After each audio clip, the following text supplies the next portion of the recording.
Tu te rappelles de tes premières peurs quand tu étais petit? Je sais pas si c'est ma première peur, mais je me rappelle avoir eu des peurs.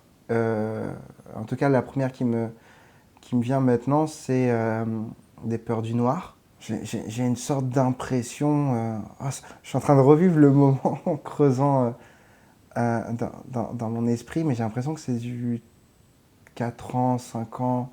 Et je me rappelle que du coup, ouais, je cherchais beaucoup, beaucoup, beaucoup de lumière. Il fallait que tout le temps tout soit éclairé. Mhm. J'avais voilà, très peur du noir quand j'étais petit. Euh, c'est une anecdote, mais j'avais peur du lapin du métro, celui qui était symbolisé dans le métro RATP où il fallait pas coincer ses mains, une image de ce lapin. C'était une image traumatisante déjà? Alors c'était pas une image traumatisante, c'est qu'en fait quand j'étais petit, je voyais ce lapin et en fait pour moi il existait réellement et c'était réellement lui qui disait qu'il fallait pas coincer, enfin qu'il fallait pas retenir les portes. Et en fait mon oncle qui a 5 ans de plus que moi, donc, me faisait croire quand j'étais petit, quand je marchais sur les plaques d'égout, que le lapin du métro pouvait sortir des plaques d'égout qui communiquaient avec le métro. Et du coup, j'avais vraiment peur de ce lapin et je faisais très attention quand je marchais à ne pas marcher sur des plaques d'égout. Euh, Après, en tout cas maintenant, je pense que je n'ai plus de peur dans le sens où je me dis que tout... Parce que mes peurs sont des projections de quelque chose que je ne vis pas. Je préfère me dire d'attendre de le vivre et je trouverai la solution. Donc en fait, j'appréhende beaucoup moins les choses. Et j'ai l'impression de n'avoir peur de rien. Dans le sens grosse peur, maintenant j'ai peur des fois de m'engager, j'ai peur de quitter mon appartement. Mais ça, c'est des peurs des petites peurs, c'est pas des peurs qui me freinent à faire des actions. Et c'est un peu l'autre pan de la même question que je pose à tout le monde. C'est tout au long de ta vie, de quelle manière tes rêves ont évolué? De quoi tu rêvais quand tu étais petit, et ainsi de suite, ado?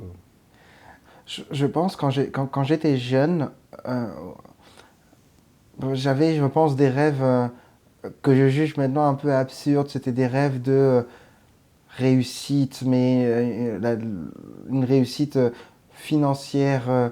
Je voulais avoir ouais, peut-être beaucoup d'argent, une bonne carrière, etc. Ça c'était vraiment, je pense, au début, mes premières aspirations. Euh, Plus j'ai grandi, moins je me suis projeté là-dedans. Et en fait, euh, je n'ai plus vraiment de rêve, de projection, de choses vers lesquelles je veux tendre dans un futur lointain.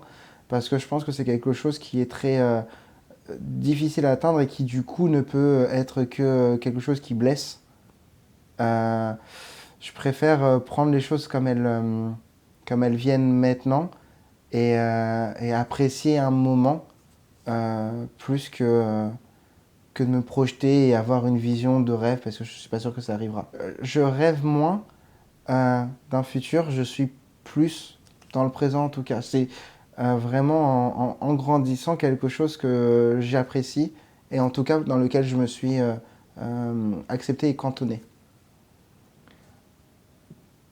La source principale de ta joie aujourd'hui? Ce qui me donne beaucoup de joie, c'est de vivre avec les autres. Mais je vis pas avec les autres parce que c'est quelque chose que je vis personnellement. C'est une démarche que moi je juge très égoïste, mais dans le bon sens. Mais si, voilà, je veux vivre des choses avec les autres. Et l'obstacle principal à cette joie, c'est quoi? Ah, bah c'est moi. Je pense que le principal obstacle, ouais, c'est vraiment le jugement que je peux avoir de moi à moi. Je ne suis pas très sensible au jugement des autres. En tout cas, ils ne m'atteignent pas. Je les entends, ça peut, je m'en sers si je trouve qu'ils sont fondés ou en tout cas la personne qui me le dit, j'éprouve un certain respect pour cette personne et donc je vais prendre ce qu'elle me dit. Mais ça ne m'atteint pas. Quand j'étais très petit, ça m'atteignait. Et en fait, avec le temps, j'ai très vite compris que je devrais plutôt prendre la force du jugement qu'on m'apporte. Est-ce que le jugement qu'on me fait est constructif? Est-ce qu'il provient d'une personne bienveillante dans un contexte qui l'est? Alors le jugement est bon. Tout autre jugement, en tout cas s'il doit m'atteindre, ça veut dire qu'il n'est pas bon, puisqu'il n'est pas dans mon sens. Il ne cherche pas à me faire grandir, il cherche à me faire rabaisser. Donc je ne dois pas être atteint. Et donc ce jugement ne me fera rien. Ça t'a coûté ça?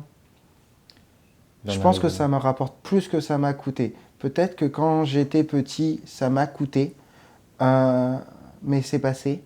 Je me suis construit et je suis plus content de ce que ça m'a permis de faire. C'est-à-dire que maintenant, de ne plus être atteint par les mauvaises critiques et les mauvais jugements et être capable de prendre ce qui est bon dans un jugement et dans une critique. Si tu peux retourner vers les moments un peu difficiles de ton jeune âge, qu'est-ce que, comme un oncle gentil, tu te dirais quoi? Que je me consolerai en disant juste vis-le, t'inquiète pas. Dans des années, tu y repenseras et tu te diras que ça valait pas la peine d'être si triste. Euh, vis l'obstacle, vis les choses, je prends et ça va te construire pour la personne que je suis maintenant, qui me convient. C'est quoi la qualité que tu apprécies, les qualités que tu apprécies le plus chez les gens? Chez les gens, qui soit simple, pas que rien ne soit compliqué, qu'on prenne les choses comme elles arrivent. Et en fait, je trouve que cette qualité-là, en fait, induit un état d'esprit, induit d'autres qualités qui sont un sourire, une ouverture, une spontanéité, etc. Et là, c'est les qualités que moi j'apprécie chez moi, en tout cas c'est comme ça que je le suis, mais les autres ne sont pas forcément spontanés ou autres, mais quand les gens sont simples, c'est simple. C'est pas- Que l'échange soit simple. Après, les gens peuvent être complexes dans leur manière d'appréhender la vie ou des questions ou autres, mais qu'un moment passé soit simple, en fait. Pas forcément les réflexions. Parce que quand je dis simple, c'est plus d'accepter les choses comme elles sont, quoi. Tu m'as dit tout à l'heure que tu étais très différent dans l'environnement professionnel par rapport à un environnement personnel. Tu peux m'expliquer en quoi, comment? Personnellement, j'ai très peu de problèmes. Je prends les choses comme elles viennent et je les résous un par un. Professionnellement, je vais voilà, vraiment rôder les choses, essayer de faire en sorte euh, que tout soit carré, qu'il n'y ait pas de problème, d'être beaucoup dans l'anticipation, beaucoup dans la planification. Je n'ai pas envie que des choses euh, arrivent de toutes parts. Donc, je vais vraiment essayer d'être essayer d'avoir une vision macro de tout gérer. Ça t'aide ça dans ta vie personnelle par exemple? En fait, dans ma vie personnelle, je suis Tout le contraire. tout le contraire. Mais Dans du coup, ma- c'est un peu schizophrène, non? un petit peu, mais je l'accepte puisque ce n'est pas les mêmes enjeux. Je ne suis pas payé ou jugé pour être qui je suis. Donc je n'ai pas besoin de planifier les choses. Je préfère les vivre comme elles arrivent. Alors que professionnellement, je peux être très très vite déconcerté quand les choses ne vont pas telles que je l'avais imaginé, projeté, planifié. Tu te vois où dans 10 ans? Ou je sais pas. Comment? Comment j'espère heureux, j'espère entouré avec encore du bonheur à exprimer et des moments simples à partager. Qu'est-ce que tu aimes qu'on te dise? Est-ce qu'il y a des choses que tu aimes qu'on te dise? Qu'est-ce que tu aimes entendre? Très peu de choses, je déteste les compliments. Non, non, mais par exemple, oui, peu importe. Il n'y a pas que les compliments. Non, mais oui, qu'est-ce que- ça, c'est... J'aime qu'on me fasse comprendre que...